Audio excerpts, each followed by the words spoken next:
తాకట్లో ఉన్న మీ బంగారాన్ని విడిపించి ఆ రోజు ఆన్లైన్ రేటుకి కొంటాం. Sharma gold company. నమస్కారం అండి, సుమన్ టీవీకి స్వాగతం. నేను గీతాంజలి. ప్రస్తుతం మనతో పాటు ఉన్నారు వైదిక ఆస్ట్రాలజర్ గోనుగుంట్ల సురేష్ బాబు గురువు గారు. వారితో మాట్లాడి ఈ మార్చి 10 నుంచి గురు అనుగ్రహం అనేది ఒక 3 నెలల పాటు ద్వాదశ రాశుల వారిపైన ఏ విధంగా ఉండబోతుందో గురువు గారి మాటల్లో విని తెలుసుకుందాం. గురుగారు నమస్కారం అండి. గీతాంజలి గారు నమస్కారం అండి.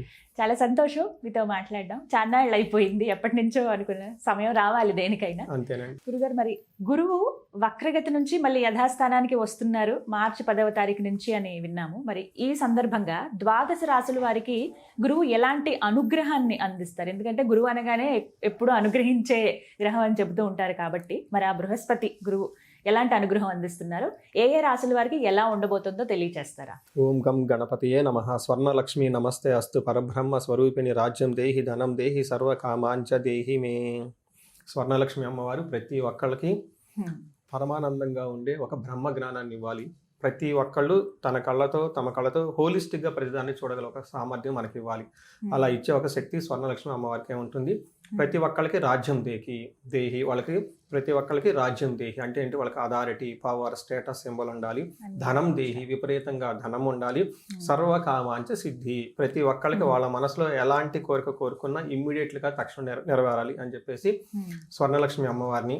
మనకు వివేకం ఉండాలి. ఏ పని చేసినా కానీ రాంగ్ డెసిషన్స్ మనం ఏది చేసుకున్నా కానీ 10 ఏళ్ల తర్వాత 15 తర్వాత అయ్యో ఆ భూమి కొన్నాను రాంగ్ డెసిషన్ ఇప్పుడు రియలైజ్ అవుతూ ఉంటాం. అలా రాంగ్ డెసిషన్ చేసుకోకుండా ఇంటెలిజెన్స్, బుద్ధి మనకు ఉండాలి. కాబట్టి గణపతి మనకు అది ఇవ్వాలి. ఈ 2 ఉంటే చాలు. వివేక వైరాగ్యం ఉంటే లైఫ్ అంతా హ్యాపీ అంట ఆది శంకరాచార్యులు చెప్తూ ఉంటారు. ఇందులో మీరు అడిగిన విధంగా గురువుని గురించి చాలా ఇంపార్టెంట్ అండి. గురువు బ్రహ్మ గురువు విష్ణు అంటారు.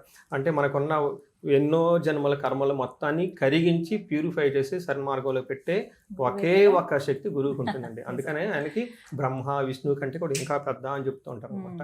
మనం లలిత సహస్రనామం చూసుకున్నా, లేదంటే విష్ణు సహస్రనామం చూసుకున్నా, ఎలాంటి స్తోత్రాలు చూసుకున్నా కానీ, ఎలాంటి పెద్ద పెద్ద హోమాలు చేసినా కానీ ముందు గురువుకి ప్రార్థన చేయకుండా ఏది చేసినా కానీ అది కలవదు. గురువుకి నమస్కారం చేయకుండా వెళ్ళినందుకు ఇంద్రుడికి ఇంద్ర పదవి పోయింది. బ్రహ్మపాతం చుట్టుకొని ఇంకా మళ్ళీ ఆయన స్వర్గం రాలేదు. ఆ తర్వాత అది ఇంకా డిఫరెంట్ స్టోరీ. వాళ్ళ వైఫ్ అదంతా మళ్ళీ గురువు దగ్గరికి వెళ్ళేసి అది పెద్ద ప్రొసీజర్ అనమాట. అంత పెద్ద శక్తి ఉంటుంది ఆ గురువుకి. చూడటానికి చాలా సింపుల్ గా ఓకే లోన్ ఏదో సంధ్యావందనం చేసుకుంటా మంత్రాలు చదువుకుంటా ఏదో లాగా ఉంటుంటారు అనమాట. బట్ వాళ్ళ చూపుకి, వాళ్ళ దృష్టికి, వాళ్ళ యొక్క ప్రెజెన్స్ కి చాలా ఇన్ఫ్లుయెన్స్ ఉంటుంది అనమాట. మనకి ఈ కాలంలో కనుక చూసుకుంటే గురువు ఎవరు అంటే అడ్మినిస్ట్రేటర్. ఓకే, ఈజ్ అ మంత్రి. So management skills. ఎవరైనా కనుక మేనేజ్మెంట్ పదవిలో ఉన్నారు అంటే, లేకంటే రాజరిక పదవిలో ఉన్నారు అంటే, అధికారం ఉందంటే వాళ్ళ పక్కన గురువు కంపల్సరీ ఉండాలి. ఒక గురు దృష్టి రాజు ఈ సూర్యుడు దృష్టి ఉంటే వాళ్ళు మంచి సీనియర్ లెవెల్ పొజిషన్లు అయిపోతారు.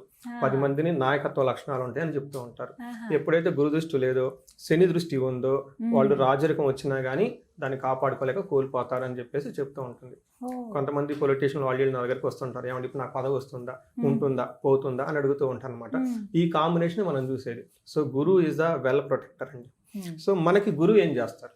ఫండమెంటల్ బేసిక్ క్వశ్చన్ చూసుకుంటే ఫస్ట్ ఆయన మనకి ధనాన్ని ఇస్తారండి. చాలా మందికి తెలియదు. మనకి గురువు ద్వారానే మనకి ధనం వస్తుంది. ఎవరైనా కనుక సరిగ్గా ధనం రావట్లేదు అనుకుంటే గురువుని ఇగ్నోర్ చేస్తున్నారు. అందుకని గురు సేవ చేసుకుంటే, శుశ్రూష చేసుకుంటే నిదానంగా ధనం వస్తుంది.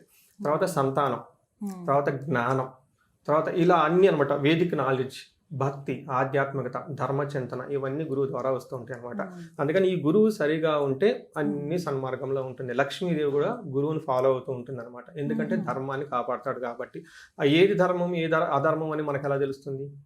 ఎవరో ఒకరు చెప్పాలి కదా. ఆ సోర్స్ గురువు అనమాట. అందుకని చెప్పేసి లక్ష్మీదేవి వాళ్ళ అన్నగారు శుక్రాచార్యుడు కూడా గురువే ఆయన. అందుకని చెప్పేసి జ్ఞానము ఎక్కడ ఉంటుందో, ధర్మం ఎక్కడ ఉంటుందో లక్ష్మీదేవి వాళ్ళని ఫాలో అవుతుంటుంది అని చెప్తూ ఉంటారు. సో ఈ సందర్భంగా గురువు మొన్నటిదాకా రివర్స్ వెళ్ళిపోవటంతో దాని యొక్క ఇంపాక్ట్ 12 రాశులకి ఏంటి, ఇప్పుడు మరలా సన్మార్గంలో రుజు మార్గంలో రావడంతో వాళ్ళ యొక్క ఇంపాక్ట్ ఏంటి 12 రాశులకు చూద్దాం. తప్పకుండా. గురుగారు, మరి కర్కాటక రాశి వారికి గురువు అనుగ్రహం ఎలా ఉండబోతోంది? ఈ మార్చి 10 నుంచి ఏమన్నా మార్పు చూస్తామా? మంచి ఏమన్నా జరుగుతుందా? ఎలాంటి అనుగ్రహం ఇస్తారంటారు? గురువుకి నచ్చిన రాశి ఒకటి ఉందండి. 12 రాశులు ఉంటుంది కదా. గురువుకి ఆయనకు బాగా నచ్చిన రాశి ఒకటి ఉంటుంది. ఆ రాశి కర్కాటక రాశి. ఓ, ఎందుకనండి? విశేషం ఏంటో? అంటే కర్కాటక రాశిలో పుష్యమి నక్షత్రం ఉంటుందండి. అది పోషణని ఇస్తుంది. ప్లస్ చిన్న పిల్లలకి న్యూరిష్మెంట్ ఇస్తుంది అనమాట. అందుకని ఈ నక్షత్రాన్ని పుష్యమి నక్షత్రాన్ని గురు పుష్యమి నక్షత్రము, రవి పుష్యమి యోగము, ఇలా మనకి గురువారం రోజు పుష్యమి నక్షత్రం వచ్చినా కానీ చిన్న పిల్లలకి సరస్వతి లేహం అని చెప్పేసి తాగిస్తూ ఉంటారు బుద్ధి బాగా వికసించడానికి అనమాట. అలానే సూర్యుడు గనక ఆ నక్షత్రంలో ఉన్న 15 రోజులు 13 రోజులు చాలా మంచి అన్ని పుణ్యకార్యాలు చేయొచ్చు అనమాట.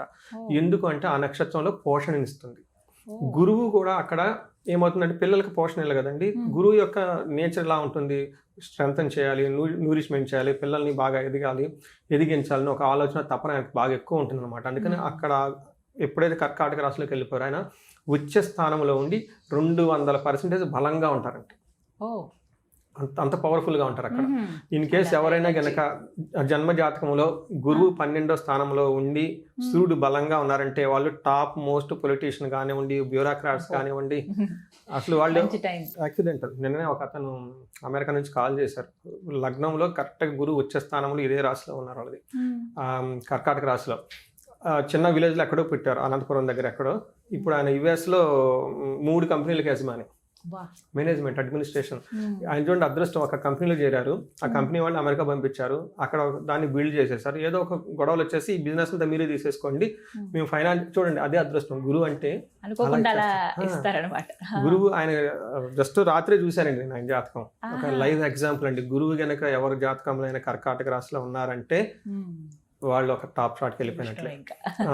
ఇక్కడ గురువు ఉచ్చ స్థానంలో ఉండడం కాబట్టి సహజంగా ఈ రాశి వాళ్ళకి బాగుంటుంది. అయితే ప్రస్తుతం వీళ్ళకి ఎక్కడున్నారంటే 12వ స్థానంలో ఉన్నారంటే ఈ రాశి నుంచి కౌంట్ చేసుకుంటే మిథున రాశిలో 12వ స్థానంలో ఉండటంతో ఏమవుతుందంటే ఇది నాకు చాలా బాగా నచ్చిన విషయం అండి. ఈ టైంలో ఏమవుతుందంటే శుభమోలో వేయచ్చైవా అంటే శుభకార్యాలు చేయటం వల్ల విపరీతంగా ధనం ఖర్చు పెట్టేస్తారు.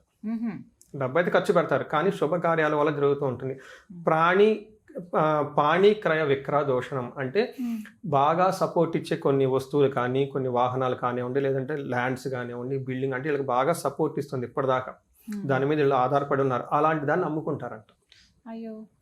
తర్వాత స్థాన భ్రష్టం చ దారిద్ర్యం అంటే కొన్ని విషయాల్లో పొజిషన్లో వాటిలో కొంచెం ఒడిదుడుకులు ఇబ్బంది పడుతూ ఉంటారు, ఫైనాన్షియల్గా కూడా ఇబ్బంది పడుతూ ఉంటారు అనేది మనకి శాస్త్రం చెప్తూ ఉంటుంది.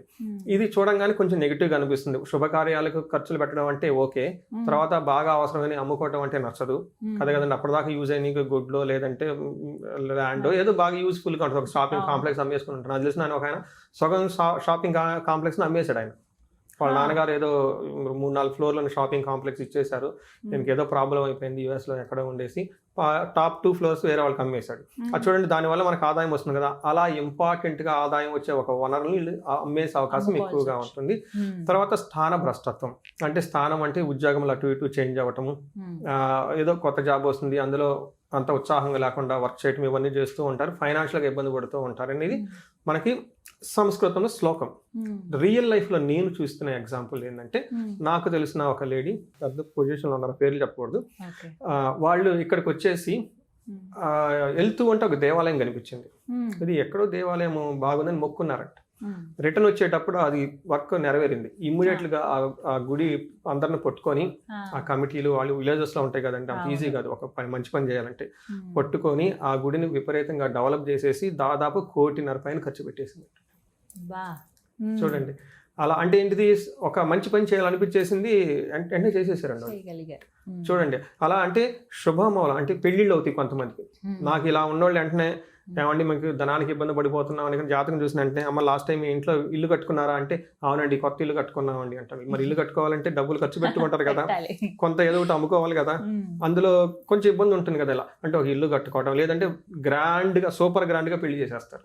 వాళ్ళ బడ్జెట్ 20 లక్షలు 30 లక్షలు ఉంటుంది అనుకోండి, 50 లక్షలు 60 లక్షలు పెట్టేసి చేసేస్తారు. తద్వారా ఏమవుతుంది, ఇబ్బంది పడిపోతారు. ఇలా శుభకార్యాలు చేయటం వల్ల బాగా అప్పులయ్యి మంచి పని దానికి కావాల్సిన సర్దుబాటుకి ఏదో ఒక దాన్ని అమ్మేసుకోవటము, లేదా అప్పుల బాధతో ఉండటము, లేదంటే ధనం సరిపోవట్లేదని చెప్పేసి కొత్త జాబ్ చేసుకోవటము, ఇవి 90% రియల్ లైఫ్లో కేసులు ఎలా ఉంటాయి. మనం ఇందాక చెప్పింది శ్లోకం, ఇది రియల్ లైఫ్లో ఎలా ఉంటుంది. అయితే వీళ్ళకి ఎడ్యుకేషన్ విషయంలో చాలా సూపర్గా ఉంటుంది, దీర్ఘాయువు ఉంటుంది, అంతా బాగుంటుంది. ఎలాగో ఇష్టమైన రాశి అని చెప్పారు, మరి వీరు ఏం చేసినా వెంటనే అనుగ్రహించేస్తారు కదా గురుడు, మరి ఎటువంటి పరిహారం చేసుకోవాలంటారు? వీళ్ళకి ఫస్ట్ ఆశ్రమంలో కనుక కూర్చొని అంటే ఏదైనా ఇంపార్టెంట్ డెసిషన్ తీసుకొని పోయే ముందు చాలా మంచి మంచి ఆశ్రమాలు ఉన్నాయండి. ఓకే, ఒక ఆశ్రమం దగ్గరికి వెళ్ళిపోయి కూర్చొని ఒక యోగా మెడిటేషన్ ప్రోగ్రామ్ లాంటివి చేసి వితౌట్ ఎనీ ప్రిజుడిస్ చక్కగా ప్లాన్ చేసుకుంటే చాలా చాలా బాగుంటుందండి. రెండోది గుడిల్లో కానివ్వండి, ఆశ్రమాలు మనం చెప్పుకున్న వాటిలో, లేదంటే కొన్నిసార్లు బయట మనకి జాతరలు చెప్పుడు హోమాలు జరుగుతూ ఉంటాయి, పెద్ద పెద్ద హోమాలు జరుగుతూ ఉంటాయి. ఇలాంటి హోమాల్లో ఇల్లు వెళ్ళిపోయేసి వాలంటరీగా సేవ్ చేస్తే చాలా బాగా కలిసి వస్తుందండి.